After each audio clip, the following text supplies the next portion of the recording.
Hi guys, नमकीन सची में मैं हूँ सलीमा, मेरे साथ हैं। तो आज हम लोग क्या लेके आए हैं? आज हमारी जो वीडियो है that is about facts about Ramayana the legends of prince Ram Diwali 2021 special.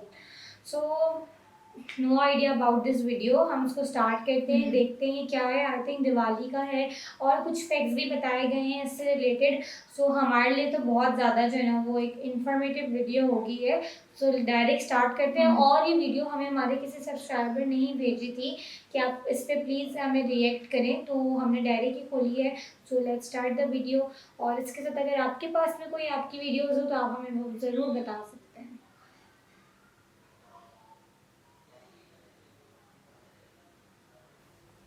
दोस्तों, आज मैं जिस मूवी के बारे में बताने जा रहा हूँ वो मेरी फर्स्ट एनीमे मूवी थी। हालांकि ये मुझे बहुत बाद में पता चला कि ये एक एनीमे थी। उससे पहले मुझे लगता था कि ड्रैगन बॉल जी मेरा फर्स्ट इंट्रोडक्शन था एनीमे से, पर नहीं।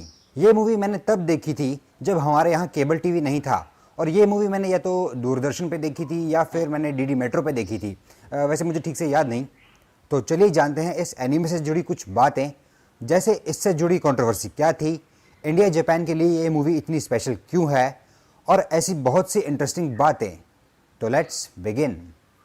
ये मूवी 1992 में आई थी, जिसे राम मोहन, युगो साको और कोइची सास्की ने मिलकर डायरेक्ट किया था। इसकी स्क्रिप्ट लिखी थी कृष्णा शाह ने, जो वाल्मीकि जी की ओरिजिनल रामायण पर बेस्ड थी, और इसे युगो साको ने प्रोड्यूस किया था। वैसे मैं आपको एक और अच्छी बात बता दूं कि रामायण संस्कृत शब्द रामायणम से बना है, और ये दो शब्दों से मिलकर बना है, जो है राम और अयन। यह राम का मतलब भगवान राम से है, और अयन का मतलब होता है चलना या ट्रैवल करना, और इन दोनों को एक साथ बोलने पर रामायण बनता है, जिसका मतलब होता है भगवान राम की जर्नी, एक बेटे से लेकर एक पिता तक की, और उसके बाद बैकुंठ धाम तक की journey. Now come back to the topic. इस मूवी का नाम जापानीज में था रामायण, रामा ओजी देनसेत्सु, और इंग्लिश में इसके कई नाम थे, जैसे Ramayana the legends of prince Ram, warrior prince और prince of light. Traditional Indian और जापानीज स्टाइल में बनी इस फिल्म का बजट था $13 मिलियन, जो उस टाइम के हिसाब से लगभग 37 करोड़ इंडियन रुपीस में था, और आज की वैल्यू में इसे कन्वर्ट करें तो ये बैठता है लगभग 93 करोड़ रुपीस, जो कि एक बहुत बड़ी रकम है।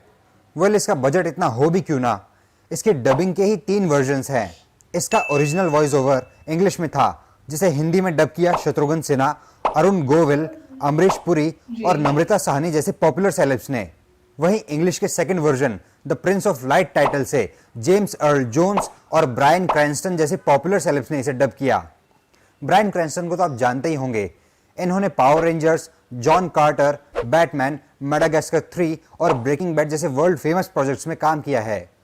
दोस्तों, ये मूवी इतनी प्यारी है ना कि इसका एक एक सेकंड आपको सुकून देता है, और इसके सॉन्ग्स तो मेरे ऑल टाइम फेवरेट सॉन्ग्स हैं, जिन्हें मैं आज भी सुनता हूं जब भी मैं थोड़ी टेंशन में होता हूं। और यकीन मानो, ये सॉन्ग सुनते ही मेरी आधी टेंशन चुटकी में दूर हो जाती है। वैसे इसके सॉन्ग्स भी 2 लैंग्वेजेस में लिखे गए थे। इंग्लिश वर्जन के लिए संस्कृत में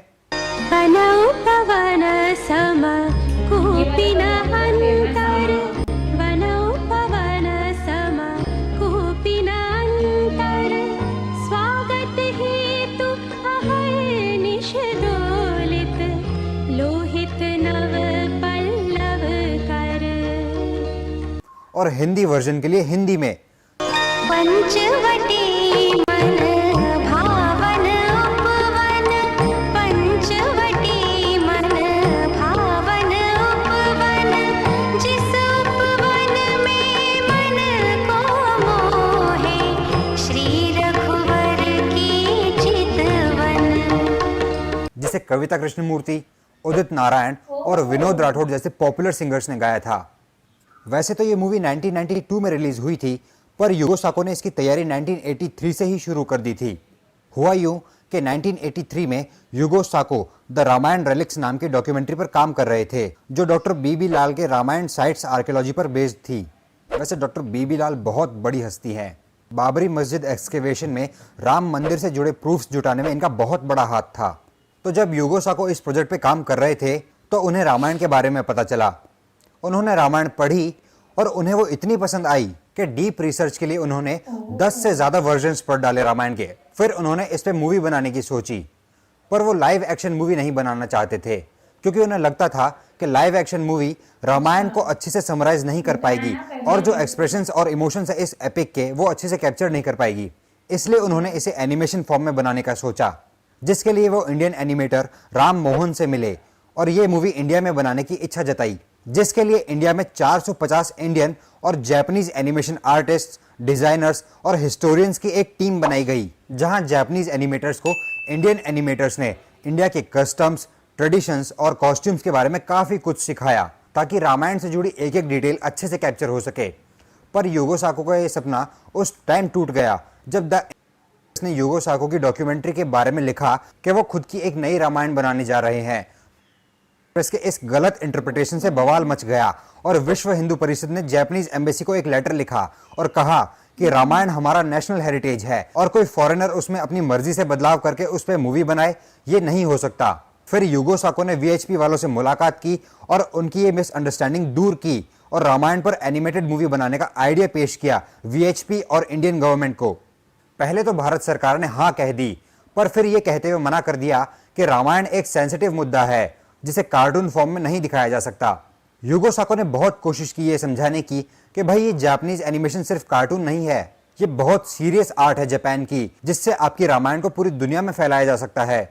पर भारत सरकार नहीं मानी, जिसके पीछे एक बड़ा रीजन और था, वो ये कि जब इस मूवी का प्रपोजल युगो साको ने भारत सरकार के सामने रखा था तब अयोध्या राम मंदिर का मुद्दा बहुत गरमाया हुआ था और भारत सरकार को लगा कि ऐसे टाइम पे ये कार्टून फॉर्म वाली मूवी आग में घी का काम कर सकती है। इसलिए उन्होंने इस इंडो जापानीज प्रोजेक्ट को रिजेक्ट कर दिया।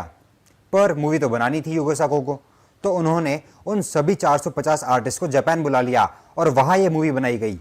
मूवी पूरी होने के बाद इसे इंडो जापानीज डिप्लोमेटिक रिलेशंस की 40th एनिवर्सरी पर स्पेशली स्क्रीन किया गया। वैसे तो ये मूवी कार्टून नेटवर्क हर साल दशहरा दिवाली पे दिखाता रहता है, पर आप इसे यूट्यूब पे भी देख सकते हैं। वीडियो अच्छा लगा हो तो इसे लाइक।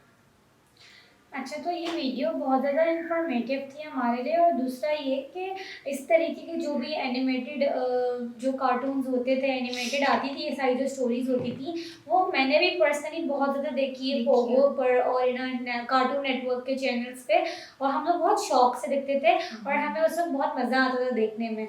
लेकिन अब जब हम उसको उसमें वाकई में देखते हैं अपने चाइल्डहुड से निकल कर, तो हमें पता चलता है अच्छे स्टोरीज़ भी जो है ना बहुत ज़्यादा मायने रखती हैं अभी के इसमें टाइम पर, क्योंकि अब हमें ज़्यादा जाहिर सी बात है, हम जैसे ग्रो होते तो हमें वो स्टोरीज फिर समझ आती हैं कि ये कार्टून इस चीज़ पर बेस्ड हो, ये आपको बेसिकली पूरी स्टोरी जो है ना लोगों तक स्प्रेड करने के लिए ये चीज़ बनाई गई है।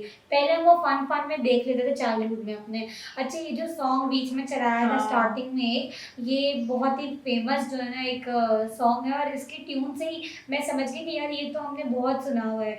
और आई थिंक कि ये जो बोला कि जो डिसीजन लिया गया था कि इसको जापानीज़ की एनिमेटेड सीरीज़ में कन्वर्ट जो करने का कहा था, तो आई थिंक वो डिसीजन बहुत अच्छा था कि उसको कैंसिल कर दिया और इस चीज़ को नहीं इन लोगों ने किया, क्योंकि obviously this is a very sensitive thing और ये एक उनकी अपनी रिलीजन की एक चीज़ है। तो आई थिंक इसको उस तक ही रहना चाहिए था और तभी जो ना इसकी एक खास बात जो थी ना पूरी एक स्टोरी की, जो कि बिल्कुल ही रियलिटी है, वो बरकरार रखी उन्होंने और वो एक बहुत अच्छा डिसीजन था इस चीज़ का। बाकी अगर और कोई पॉइंट इस पे लगाना हो। नहीं, इन लोगों ने बहुत अच्छा किया क्योंकि एनिमेटेड में ही इन लोगों ने पूरा फॉर्म पे बनाया कि इंस्टीड ऑफ ना वो रियल पर्सन्स को लाके वो लोग अगर बनाते हैं तो वो एक्सप्रेशंस और वो फीलिंग शायद उनसे नहीं मिल जाती जितना उन लोगों ने वो उस एनिमेटेड में बनाकर उसको उस तरीके से कार्टून फॉर्म में लेकर आया। नो डाउट वो पर्सन भी बहुत सही बोला था कि है ना, अगर जो देखेंगे ना उसको भी सुकून मिलेगा, स्ट्रेस फ्री वाली, लाइक बहुत अच्छी लग रही थी। हम लोग खुद देख रहे थे, देखेंगे ना तो मैं तो अभी मजे से इसको देखूंगी और बहुत इंटरेस्ट लेकर देखूंगी, क्योंकि ऐसी मूवीज अच्छा स्पेशली है कि एनिमेटेड इस तरीके से ना बनाने का फायदा एक तो ये होता है कि बच्चे शुरू से ही ये चीज देख रहे होते हैं ना, तो उनको एक पता चलता है कि अच्छा ये स्टोरी थी और वो शुरू से इस चीज में इंटरेस्ट लेना स्टार्ट करते हैं। एज वेल एज अगर हम देखें ना, अगर इसको मतलब उसको एनिमेटेड की जगह पर नॉर्मली इसको फिल्म की तरह अगर बनाया होता बड़े लोगों के साथ में मिलकर, तो उतना उसमें इंटरेस्ट नहीं आता या वो मजा वो बात नहीं रहती। लेकिन एनिमेटेड में काफ़ी ज़्यादा फ़ायदा भी हुआ है और स्टोरीज भी बहुत ज़्यादा अच्छी होती हैं और ये छोटे छोटे एपिसोड और सीरीज में दिखाई जाती है ना, तो ये ज़्यादा जो है ना ज़्यादा एंजॉयफुल होती है। बिल्कुल। सो वी होप आपको हमारा ये वीडियो अच्छा लगा होगा। ऐसी वीडियोस खास करके अगर आपके पास में और कोई हो जिससे हमें भी इंफॉर्मेशन मिल सके ना, वो आप हमें लाजमी बताया करें और हमें हमारे कमेंट सेक्शन में लिंक दे दें, या हमारे इंस्टाग्राम हैंडल पर हमें फॉलो करके वहाँ पर आप हमें डायरेक्ट लिंक सेंड कर सकते हैं। इसी के साथ अगर आप तक हमारा आपने चैनल सब्सक्राइब नहीं किया हुआ तो do like share subscribe and don't forget to hit the bell icon. अल्लाह हाफ़िज़।